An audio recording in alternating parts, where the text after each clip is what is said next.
पहली बार कन्हैया कुमार ने राम मंदिर पर खुलकर बोला है। बीजेपी वाली को समझाया है कि राम मंदिर का क्या मतलब होता है। मीडिया को भी मणिपुर से लेकर राम मंदिर पर पहली बार खुलकर बोला है। आप लोग देखिए वीडियो आगे। कि ब्रिटेन में जब हम अंग्रेजों के शासन में नहीं थे तो हम चुनाव राजनीति नहीं करते थे, लेकिन 1947 के बाद तो ये देश आज़ाद हो गया है और एक चुनी हुई सरकार देश चला रही है। ऐसे में चुनाव राजनीति को इससे क्यों अलग रख रहे हैं आप?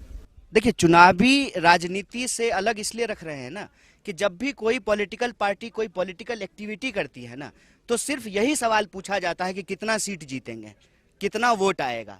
सवाल सीट और वोट का नहीं है। जीते हुए हैं ना प्रधानमंत्री, तो 2 बार जीते हैं ना, क्यों नहीं आ जाते हैं मणिपुर? और अभी तो रुको, सब कुछ है ना उनके पास, क्या नहीं है? 8,500 करोड़ का विमान है, 15 करोड़ की कार है, 10 लाख का सूट है, सब कुछ है ना उनके पास। एसपीजी कमांडो है। क्यों नहीं आते हैं मणिपुर? क्यों नहीं आ रहे हैं गृह मंत्री? 5 राज्यों का चुनाव हुआ था। 5 राज्य के चुनाव में एक चुनाव जो है वो नॉर्थ ईस्ट में भी हो रहा था, पूर्वोत्तर के राज्य में भी हो रहा था। आए थे प्रधानमंत्री, चुने हुए प्रधानमंत्री है ना, 303 सीट है ना।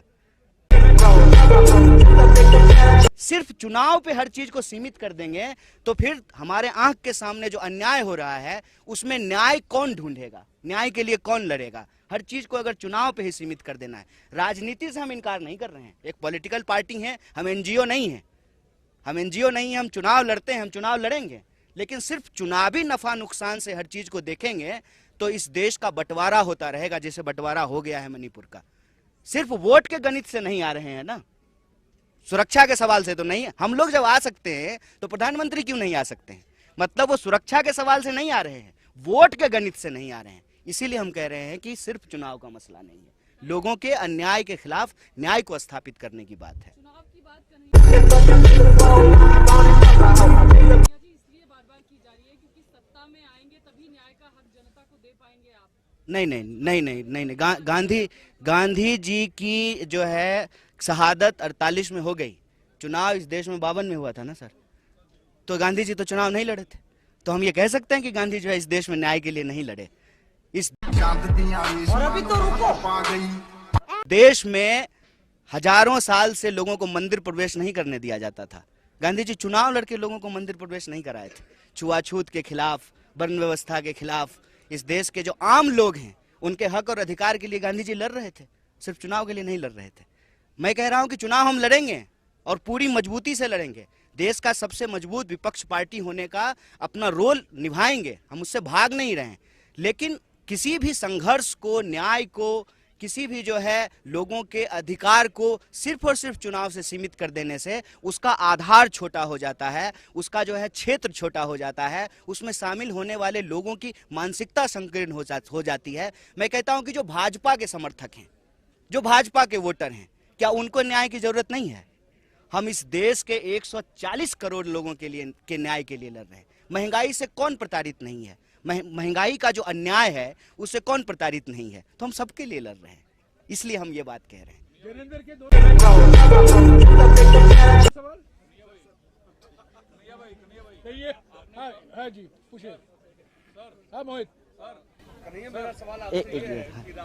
राहुल गांधी ने मणिपुर संवेदनशील इलाका, यहाँ पे हिंसा हुई है पहले, कुकी समुदाय से भी राहुल गांधी की मुलाकात हुई, मैतई के लोगों से भी मुलाकात हुई। दोनों समुदायों से क्या बातचीत उनकी हुई है?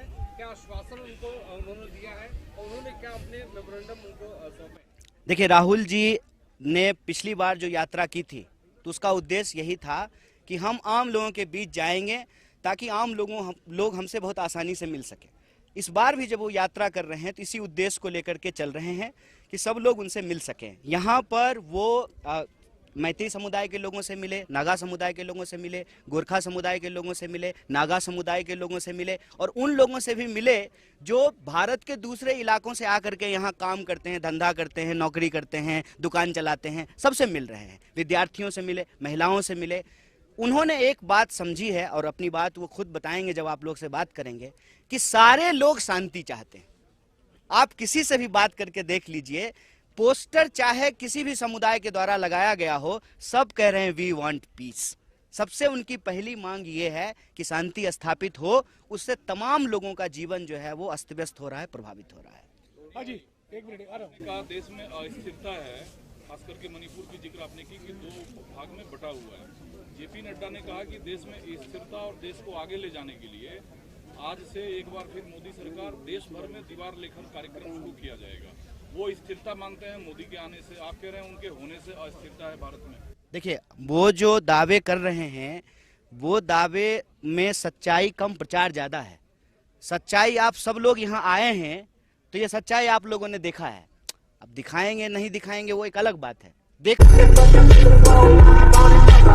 देखा आप सब लोगों ने है कि किस तरीके से एक राज्य को 2 हिस्सों में बांट दिया गया है, और सरकार जो बैठी हुई है उसके जो मंत्री हैं, मुख्यमंत्री हैं, वो सब जगह नहीं जा सकते हैं, और दिल्ली से तो लोग आ ही नहीं रहे हैं। तो स्थिरता का जो उनका दावा है वो सिर्फ प्रचार है। दूसरी बात यह है कि हम सिर्फ एक तरह के अन्याय की बात नहीं कह रहे हैं, हम कह रहे हैं सामाजिक, आर्थिक, राजनीतिक, तीनों प्रकार के जो अन्याय चल रहे हैं। मैंने आपके सामने नौजवानों की आत्महत्या का आंकड़ा दिया। आप देखिए कि किस तरीके से देश में नौकरियां समाप्त की जा रही है, किस तरीके से 45 साल में देश में सबसे ज्यादा बेरोजगारी है। तो जो रोजगार का सवाल है, महंगाई का सवाल है, जो किसानों की आत्महत्या का सवाल है, महिलाओं के ऊपर होने वाले अत्याचार का सवाल है, जिस तरीके से सरकारी संस्थान को समाप्त किया जा रहा है या अपने दोस्तों के हाथ होने पौने दामों में बेचा जा रहा है, जिस तरीके से एक तरफ दावा करते हैं कि हमारी इकोनॉमी 3.5 ट्रिलियन की हो गई है, इसका जो बेकारी है, उसका जो अत्याचार है, उसका जो अन्याय है, उस अन्याय के खिलाफ हम न्याय की स्थापना चाहते हैं। हाँ जी, एक मिनट। मेरा सवाल सर आपसे नहीं, कन्हैया से अलग से मैनेज करो। कन्हैया से। मैं संदीप बोल रहा हूँ वर्तमान न्यूज़पेपर से। कन्हैया जी, आप राहुल जी के साथ चल रहे हैं भारत जोड़ो न्याय यात्रा पे, इम्फाल, खोंगजोंग और होके फिर आप सेनापति तक आ गए। तो राहुल जी जो लोगों से मिले हैं, तो बस में चलते हुए आप लोगों के साथ उसका अनुभव को शेयर किया कि उन्होंने कैसे न्याय का, शांति का न्याय दिलवाएंगे। देखिए, ये जो यात्रा चल रही है भारत जोड़ो न्याय यात्रा, या जो पिछली भारत जोड़ो यात्रा है उसके ही भाव और विचार को आगे लेकर के चल रही है। उस वक्त उन्होंने एक बात कही थी कि हम नफरत के बाजार में मोहब्बत की दुकान खोलना चाहते हैं।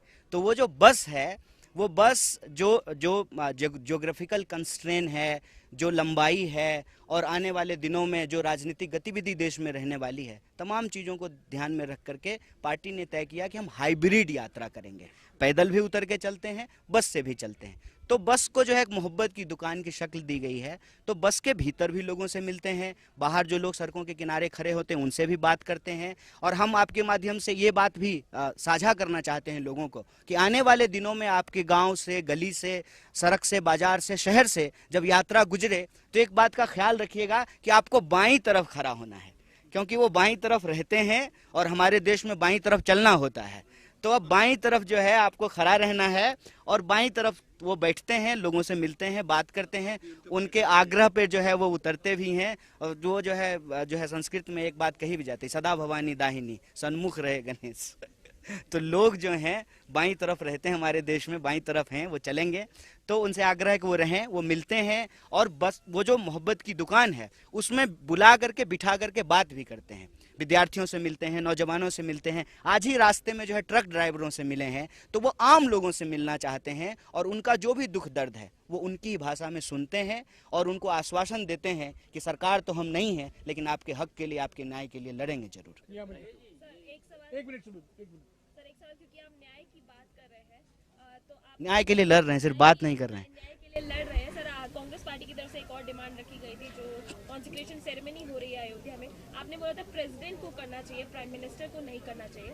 अब उस पर जो शंकराचार्य हैं, सदानंद सरस्वती, उन्होंने बोला है कि प्राइम मिनिस्टर कर रहे हैं तो भी कोई गलत बात नहीं है, क्योंकि ये एक बहुत बड़ा मूवमेंट है हमारे देश के लिए। इस पे आप क्या कहें? इस पे तो हमारे जो है वरिष्ठ नेता और साथी जयराम जी ने जवाब आप लोगों को दे दिया है। मैं सिर्फ आपको इस पर एक ही बात कहना चाहता हूँ, कांग्रेस पार्टी किसी भी धर्म के खिलाफ नहीं है, किसी भी धार्मिक आयोजन के खिलाफ नहीं है, किसी भी धार्मिक भक्ति, भाव, भावना के खिलाफ नहीं है। कांग्रेस पार्टी सर्वधर्म समभाव में विश्वास रखती है, और आज से नहीं, यही बात गांधी जी कहते आए। रघुपति राघव राजा राम, पतित पावन सीताराम, ईश्वर अल्लाह तेरो नाम, सबको सन्मति दे भगवान। सबको, मोदी जी वाला नहीं, सबका साथ सिर्फ कहने के लिए, सबको सन्मति दे भगवान। तो कांग्रेस पार्टी किसी भी धार्मिक आयोजन का विरोध नहीं करती है। जहां तक निमंत्रण की बात है, भाई हम लोग तो गाना सुनते थे ना, चलो बुलावा आया है, माता ने बुलाया है। भगवान जब आप बुलाते हैं आपको, भगवान जब आपको जो है ऐसी परिस्थिति पैदा करके देते हैं जीवन में, तो आप जाते हैं ईश्वर से मिलने के लिए। किसी निमंत्रण, किसी का शादी है क्या? ऐसा तो नहीं है कि जय शाह का जो है ब्याह हो रहा है और सबको जो है निमंत्रण बंटवा रहे हो अमित शाह, ऐसा तो नहीं है। और अभी तो रुको, तो वो कौन होते हैं भाई? वो तो भगवान के पास हम भक्त हैं। और एक बात और बताइए, मैं तो वहां से आता हूं, मेरी दादी कहती थी मन चंगा तो कठौती में गंगा। एक बूंद जो है गंगा जल, पानी को गंगा जल मान करके और आप पवित्रता का मंत्र पढ़ के वही गंगा हो जाती थी और आप शुद्ध हो जाते थे।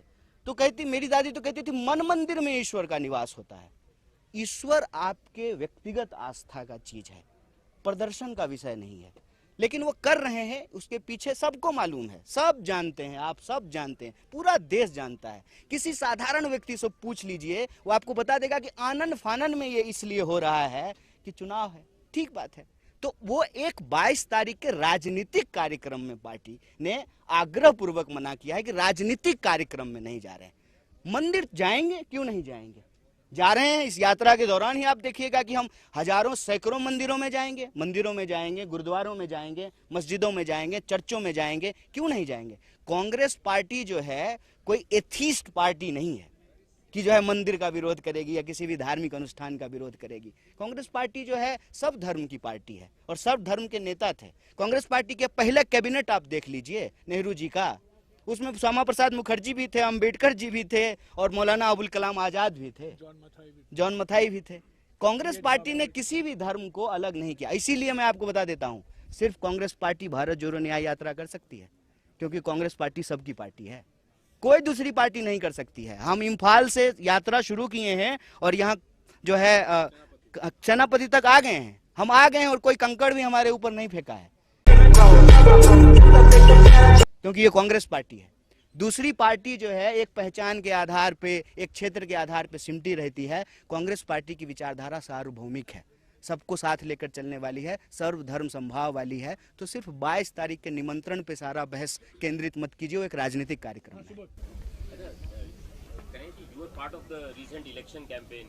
Do you think had Congress done well in the 4 state elections, this yatra would have got more traction, it would have had more appeal? That I already answered कि both of the yatra, whether it is Bharat Jodo Yatra or the Bharat Jodo Nyay Yatra, its purpose just not electoral. There is a like demands of the people, there is a pain of people, there is problem amongst the people. We want to resolve those things and we have clear cut understanding about yatra. Yes, doing by the political party, but not just for the electoral gain and or the electoral impact. और sir आप लोग आप जयराम जी या राहुल गांधी बार बार भारत जोड़ो की बात कर रहे हैं, भारत में न्याय दिलाने की बात कर रहे हैं, लेकिन उसी बीच में बार बार मोहन भागवत के बयान आते हैं। आज उनका ताज़ा बयान आया है कि जो अयोध्या में ढाया गया वो गुलामी का प्रतीक ढाया गया। अच्छा, तो ऐसे आप लोग भारत जोड़ो या मोहन भागवत जी को बोलने का अब है, मतलब बोल पा रहे हैं आजकल। अच्छा, एक बात जान लीजिए, मोहन भागवत जी पहले मोदी जी के सामने एक इलेक्ट्रिक पोल का उद्घाटन करके पहले दिखा दें, फिर समझेंगे हम। जिस आदमी का मतलब अपनी पार्टी में जो लोग संघर्ष कर रहे हो, एक कह रहे हैं बिजली का खंभा का उद्घाटन करके हमको दिखा दें मोहन भागवत। अब बुजुर्ग आदमी हैं, आरएसएस के जो है तथाकथित प्रमुख हैं, सब कुछ अब मोदी जी के हाथ में है। हो सकता है मोदी जी आजकल कहे होंगे कि यही बोलिए, तो बेचारे बोल रहे हैं, उनसे हमको बड़ी सिंपैथी है। क्यों उनके बारे में बात कर रहे हैं हम लोग।